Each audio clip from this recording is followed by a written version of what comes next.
Això és Catalunya fa dissabte, un programa de Ramon Serra, activista i periodista jubilat, però no retirat.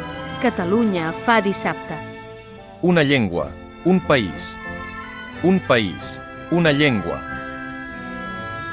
Catalunya fa dissabte. España antes roja que rota. Abans morir que escriure en català. Benvinguts a Catalunya fa dissabte, l'últim programa d'aquest any. Bé, segurament, havent escoltat aquests titulars, algú pot pensar quina exageració. Què coi està dient aquest senyor? No, doncs estic dient el que és la realitat. La primera frase, España antes roja que rota, va ser pronunciada per Calvo Sotelo a l'any 1935. Calvo Sotelo era un dels líders de la dreta espanyola i va veure doncs, que Espanya quedava separada, ja dividida, perquè Catalunya i el País Basc se'n volien anar. Per això va pronunciar aquesta frase, Espanya antes roja que rota, que ha passat a la història. Aquestes frases que es recorden sempre, perquè els espanyols tenen molt clar que abans de dretes o d'esquerres, doncs primer són espanyols. Cosa que sembla que els catalans no ho tenim pas així, no? Pel que fa a la segona frase, això de que abans morir que escriure en català, no la va pronunciar ningú, però els fets és com si l'haguessin dit, no? Recordem-nos l'any passat, això de la gota freda al País Valencià, que va causar tants de morts. Bé, doncs el president de la Diputació de València i la consellera del RAM doncs van retardar durant 100 minuts l'enviament dels missatges, dels advertiments, dient el que podia passar. I per què es van retardar 100 minuts? No per qüestions tècniques, sinó perquè el missatge, que era escrit en correcte castellà, el que era escrit en valencià, és a dir, català, era massa correcte, era massa normatiu. I van dir que això no podia ser, no pot ser enviar un missatge en català. Doncs sí, us ho podeu ben creure, no? Això és el que va passar. Vol dir això que si haguessin enviat el missatge abans no hagués passat res? Doncs no ho sabrem mai. Ara, en aquestes circumstàncies, haver perdut aquest temps d'or per una qüestió tan miserable d'odi, doncs és això. Preferia abans que es mori la gent que no pas que escriure en un català correcte.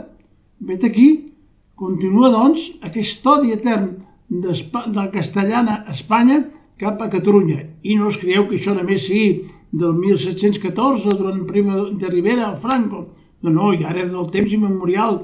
Hi ha fets i coses escrites des de la Inquisició a Sevilla, també des de l'any 1500. O sigui que ja portem més de 500 anys amb aquesta persecució. Una persecució de la llengua doncs, que cada dia és més forta al País Valencià, a les Illes Balears, on domina el govern PP-Vox, i Vox ja sabem que es vol anihilar i ho fa doncs, taula rasa i corrents, i el PP doncs, ja li va bé fer aquesta política. Segurament el PP no seria tan desastrós, però té aquest bon aliat amb Vox. El País Valencià, doncs, que malgrat haver fet una enquesta sobre quina llengua volien a l'escola els valencians i haver guanyat el valencià català, doncs ara aquest govern torna a fer el que vol i de les escoles es fan com vulguin ells. També ara volen canviar l'accent de València en València, accent obert amb accent tancat, patrocinen les entitats lingüístiques secessionistes, malgrat que està prohibit pel mateix estatut del País Valencià, però esclar, qui els diu absolutament res. O sigui que estan exterminant el català a València, també a les Illes Balears, que també domina el PP en Vox, retirant totes les subvencions, fent una enquesta també sobre el català a l'ensenyament. La gent també va dir molt majoritàriament que volia en català, però bé, els pocs que volien en castellà doncs sembla que s'han d'imposar ells i que tenen tota la raó. També a Menorca el Consell Insular fa de les seves. Realment la situació és desesperant. I aquí a Catalunya perquè no tenen el poder, però cada cop que el PP i Vox han hagut de votar alguna cosa sobre la llengua i han votat en contra, com al Congreso. Aquesta és la situació. Mentrestant, sembla que aquí no tenim més problema que anar fora. El problema principal de Catalunya deu ser anar a Palestina. Allà és on segurament devem tenir nosaltres la solució de tots els mals. I precisament és contra Israel, que era un dels pocs països que s'hagués reconegut la independència. Vol dir això que jo estic a favor d'Israel? Jo no estic a favor de la brutalitat d'Israel contra els palestins. Estic a favor de cada un dels pobles que visqui lliurement, però hem de ser pràctics els catalans, com diuen els anglesos, Lord Palmerston, Anglaterra té interessos, no amics. I alguns pensen que Catalunya és talment una ONG. I això realment no és així. I així ens van les coses. Hem d'anar a favor sempre de les causes perdudes.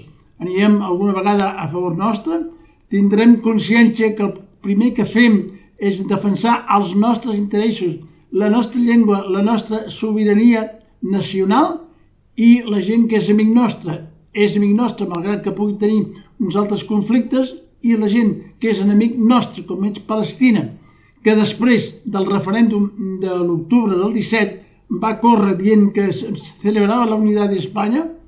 Hem d'anar a favor d'aquesta gent? Ens hem de destruir nosaltres mateixos? En fi, sembla que les coses estan prou clares. Un segon punt que volia estudiar avui són les festes nadalenques, perquè podem dir que Nadal no és Nadal. Bé, algú dirà que coi és això, Nadal no és Nadal. Doncs em sembla que és evident, perquè el Nadal ja només s'ha convertit en una festa de llums, consumista, l'arbre, el Pare Noel, l'esquí, els rens, els gorros d'anar a esquiar, la globalització, la mare de... Bueno, no sé dir-lo d'Amèrica, no? Com l'adjectiu aquest gairebé absurd. I totes aquestes coses, i s'han anat raconant el que és la tradició, que celebrem el naixement del nen Jesús. I amb això no cal pas ser catòlic, no cal pas ser cristià, però la tradició és la que és. Catalunya no seria res com a nació sense aquesta tradició, sense el cristianisme. El naixement de Catalunya està molt arrelat amb l'Església Catòlica, amb el monestir, per exemple, de Ripoll, de Sant Miquel de Cuixà i del Canigó, aquests dos últims encara en terres franceses, robades pels francesos pel Tractat dels Pirineus. Doncs resulta que tot això ho hem de tirar, ja no serveix, ara és una cosa nova. Alguns diuen que és les festes de solstici d'hivern, però per favor, com hem arribat a aquest punt de degeneració? Una cosa és que el país, Catalunya, sigui un país aconfessional, o més ben dit, doncs laic, i l'altra cosa és que vagi en contra les tradicions, que vagi en contra tota la nostra història. No la podem negar, la nostra història. A cada poble hi ha un campanar, malgrat el que puguin pensar aquest toca campanes. No hem d'abolir tota aquesta tradició que ha format la història de Catalunya, la seva llengua i el seu país, perquè l'Església sempre, malgrat totes les seves bestieses que n'ha fet, que són moltes perquè són humans, doncs sempre l'Església catalana ha estat a favor del país. Ens ha ajudat moltes vegades a salvar els mots, perquè, com deia Espriu, hem vingut per salvar els mots, per tornar al nom de cada cosa. Recordem que durant el franquisme, gràcies a l'Església catalana, doncs vam poder fer certes publicacions quan no es podien fer. I és cert que l'Església tenia molt poder en aquell temps, però també va deixar fer moltes reunions en els seus locals, molta gent sindicalista, molta gent de la d'esquerra. Què hem de dir de Montserrat, que ha estat sempre el focus cultural, espiritual i social de Catalunya? Montserrat, que ara doncs sembla que bé, perquè hagin passat algunes petites turbulències, doncs ja s'ha de treure tot el que representa i segurament representarà per Catalunya. És aquesta la Catalunya del futur que volem fer?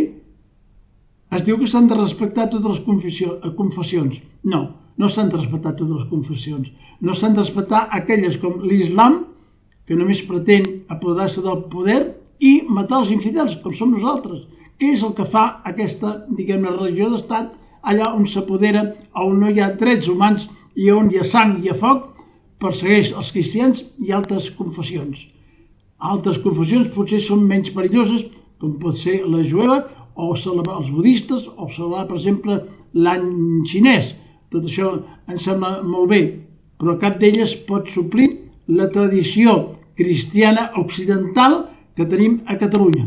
I això últimament va de capa caiguda, com es diu, per culpa d'uns polítics miserables, que per 4 vots es venen el país. En lloc de posar la gent en el seu lloc i de dir, bé, el qui no s'adapti, el qui no respecta que se'n vagi, doncs no, hem de ser multiculturals, o sigui, desar tota la nostra cultura occidental i la nostra llengua, i clar, si hi ha unes eleccions, com que aquesta gent cada cop va venir més gent, sobretot de forma il·legal, i els que tenen il·legals, doncs podran votar, que els votin amb ells, i d'aquesta forma doncs ells van bé i el país, si s'ensorra, doncs que s'ensorri. Doncs no senyor, nosaltres hem de continuar les nostres tradicions, hem de continuar a favor de la llengua, hem de continuar a favor del país i justament, esclar, segurament les coses que fa falta és una regeneració democràtica, fer fora tota aquesta gent processista, tota aquesta gent falsa d'esquerra de saló que només ens porta a la desaparició. Per tant, benvinguts noves formes polítiques com poden ser la de Sílvia Oriols, li diran el que vulguin, que és de dretes, feixista. Però escolteu-me, què han fet aquests partits d'esquerra de saló per aconseguir l'Ajuntament de Barcelona, per exemple? Doncs tenir els vots de la dreta, de l'ultradreta, de Valls, i el mateix aquestes esquerres doncs bé voten junts al Congrés quan els interessa per anar contra els interessos de Catalunya. Per tant, no ens deixem enredar. Benvingudes siguin les noves formacions i si és que ara a Europa doncs cada cop van més a la dreta o a l'extrema dreta, bé, aquí doncs també nosaltres no ens hem de posar a la cua. Hem de tenir algú que defensi els nostres interessos, no? Per exemple, si Alemanya se'n va cap a més a la dreta, doncs nosaltres també hem de tenir bons aliats per aconseguir la independència i, si no és possible, l'oficialitat del català a Europa, perquè hem vist que ara l'oficialitat no ha estat possible doncs perquè Alemanya i tots els països, diguem-ne, de l'òrbita més o menys dreta s'hi han oposat. Hem d'estar, doncs, d'alguna vegada, canviar la història, canviar el rumb, i ja veiem que tota aquesta gent processista i tota esquerra de saló no ens ha conduït enlloc. Potser que virem el viratge que dic jo i anem cap allà on ara ens portin els vents, oi? Em sembla que és la situació més lògica i aconsellable i no perdre sempre com hem fet fins ara. En darrer terme, encara que hi hagi unes idees més de dretes, doncs les ideologies passen, però sí que els pobles doncs no han de passar, els pobles haurien de quedar. I tal com hem anat fins ara i com anem, doncs ens anem en doina. Què us sembla, doncs, si busquem una nova solució? Jo faig cas d'aquelles paraules que deia Josep Sunyol, que era president del Barça, que va ser assassinat pels franquistes, quan deia que ell era una persona de la Lliga, que era una persona benestant, que es diu ara, tenia diners, i deia, jo sóc una persona, doncs, per la meva posició de dretes, i com comprendreu, estic molt lluny del comunisme, que llavors el PSUC era el dominant a l'esquerra. Però, si el PSUC ens porta la independència, jo els votaré i estaré al seu costat. Què us en sembla? Això són les declaracions d'una persona patriòtica que abans de posar els seus interessos particulars es preocupa pels interessos del país, per la seva independència. Cosa que, com podeu veure ara, la situació d'ara, doncs, no és pas així, no? Hauríem de fer, com diuen els psicòlegs, concentrar-nos primer en nosaltres mateixos, perquè si volem viure només dels fets exteriors, anem molt malament. Doncs el camp de la política també és el mateix. Catalunya ha de recuperar la seva identitat nacional, ha de recuperar sobretot la seva llengua i fer la política pròpia, tenir també sindicats propis que no necessàriament, i tal que no són pas els d'Espanya i els de Madrid. I per tant, doncs, quedem avisats i esperem doncs, que aquest any que ve tinguem i puguem produir alguns canvis i almenys hem de tenir aquesta esperança. I amb aquests millors desitjos, doncs us dic el que s'ha de dir en aquestes circumstàncies. Doncs bon any nou. I fins l'any que ve, si Déu vol. Això almenys és el que es deia abans. Ara ja no sé si ho podem dir gaire més. Gràcies a tots. Catalunya fa dissabte. Catalunya fa dissabte. Una llengua, un país, una llengua. Catalunya fa dissabte.